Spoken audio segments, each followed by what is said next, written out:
Okay, so in the final Women's World Cup quarter-final, England were playing Colombia in Sydney. This was a fantastic game. Complete opposite to the Australia-France game because we actually had goals and no extra time.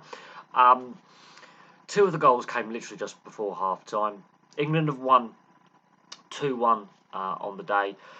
Colombia, though, surprise package of this tournament from all reports, and they were a very difficult opponent. They actually created more chances than England in the game, and they have a lot of pace. The Santos goal, which while Colombia played their way into the game in the first half and had a spell of possession, the majority of possession, they hadn't really created much. But the Santos goal, the best way I can describe the Santos goal is an open play version of what Ronaldinho did for Brazil against England in the 2002 World Cup, where he lobbed David Seaman. The movement of the feet is what fools Earps, the goalkeeper. Gets her positioning slightly wrong. It is a brilliant finish.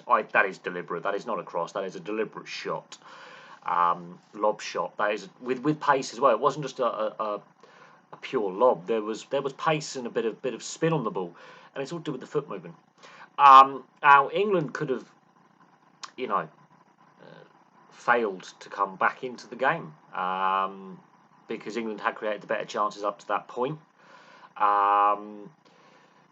Then Lauren Hemp's equaliser. The goalkeeper Perez has made an absolute clanger of a mistake on a nothing ball, really, and that is a poached finish. That's a scrappy finish, but that's, I think, how England were going to get back into the game, was with a finish like that. So Colombia can be a bit frustrated and a bit disappointed they didn't go into half-time 1-0 up. That goal is the momentum swing that is required in this game to swing the momentum England's way.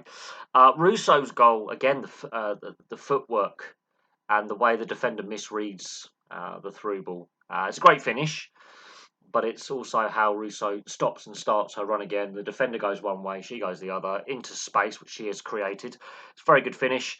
Unfortunately, not long after that was on 63 minutes, not long after that, the starting goalkeeper for Colombia has gone off with a concussion, and her replacement wasn't tested enough. So this is where I think England scraped through in the second half, because Colombia came out to play. They were more energetic for the rest of the game in the last 30 odd minutes. They were far more energetic. England did not test the young, inexperienced replacement goalkeeper enough.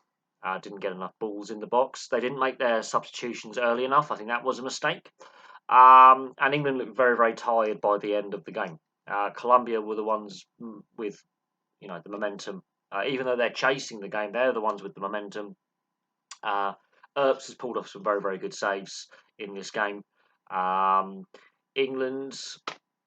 This is not the England side that won the Women's Euros last year. Yes, they are missing some key players, and their formation and their setup is slightly different. That is noticeable, is that they aren't as free-flowing with the formation that they have, which is a bit more pragmatic because of the players that they have missing, than they were last year.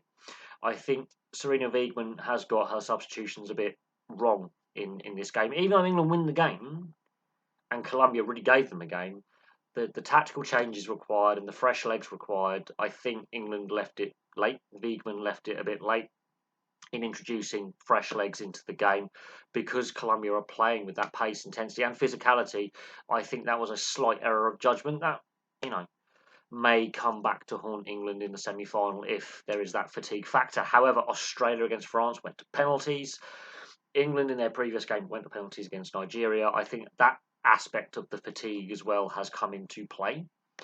So it'll be interesting to see on the rest days and if there's any niggles or injuries coming out of this game. It was a physical encounter. There were some physical challenges by both sides, so England weren't necessarily best and fairest, let's just say that. Colombia gave them a very, very good game, and I think the future is bright for the women's game internationally. Look at the big nations that have crashed out: Japan, USA, Canada. I mean, Canada are Olympic gold medalists. USA are the holders.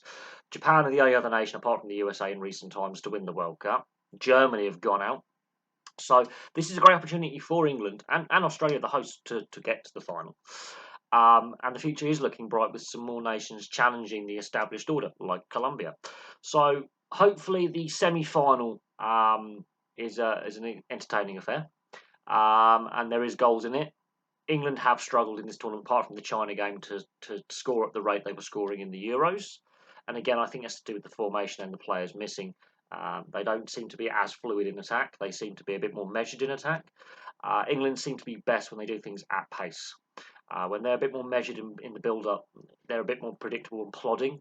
But the goals that they created, they did things at pace when they created those two goals. The goal they conceded, you want to try and shut down that cross-come shot from the edge of the box, and that is a defensive lapse, allowing a player like Santos to have that space to then make the decision for themselves to, I'm going to have a shot. And that is a deliberate attempt, I believe, looking at how the flight of the ball's gone and the way that the goalkeeper has been beaten. But there we go. England beat Colombia 2-1, setting up a great semi-final in prospect against the co-hosts Australia. So thank you very much for watching. Please place your thoughts in the comments section below this World Cup. For the few games that I've seen, but all the reports I've read, has been full of surprises. England is one of those big nations that's still left in. Some big name nations have crashed out already. So fantastic tournament so far, and hopefully the semi-finals, third place players in the final, are also equally as entertaining as what we've seen today. Thank you very much for watching, and I'll have some more content for you very, very soon.